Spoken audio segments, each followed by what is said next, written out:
outside Parliament, Britain's divisions are laid bare. Here, there is no talk of compromise. Brexit supporters want out now.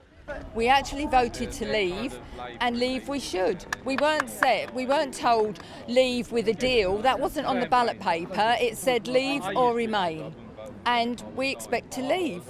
EU supporters want Brexit called off entirely. I'm 82 and a very, very definite Remainer, because we need Europe and Europe needs us. And one of the reasons is I'm old enough to have been around during the Second World War. Inside Parliament, the political warfare continues. Opposition lawmakers seized control of the House of Commons Wednesday, rushing through a bill to prevent Britain from leaving the EU with no deal on October 31st. The bill was passed with the help of rebel MPs from the ruling Conservative Party, like Nicholas Soames.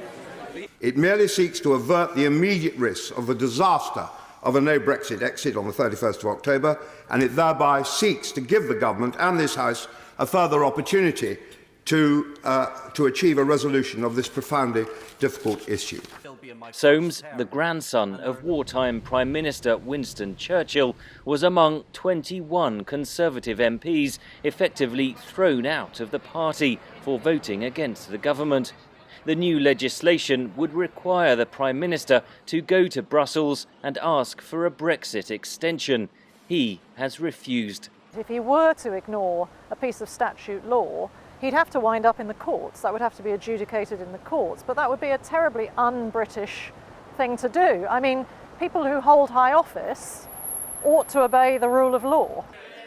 Hours after his first defeat, Prime Minister Boris Johnson again failed in his attempt to call a general election Wednesday evening, with opposition lawmakers insisting the legislation blocking no deal must be passed first.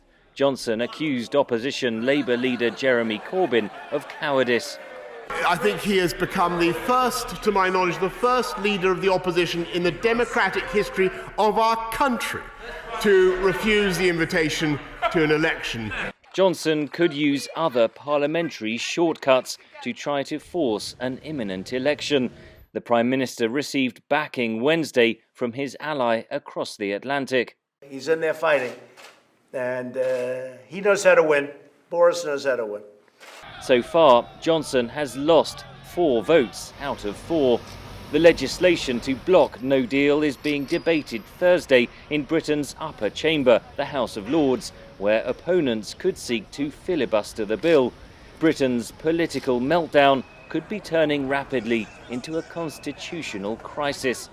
Henry Ridgwell for VOA News, London.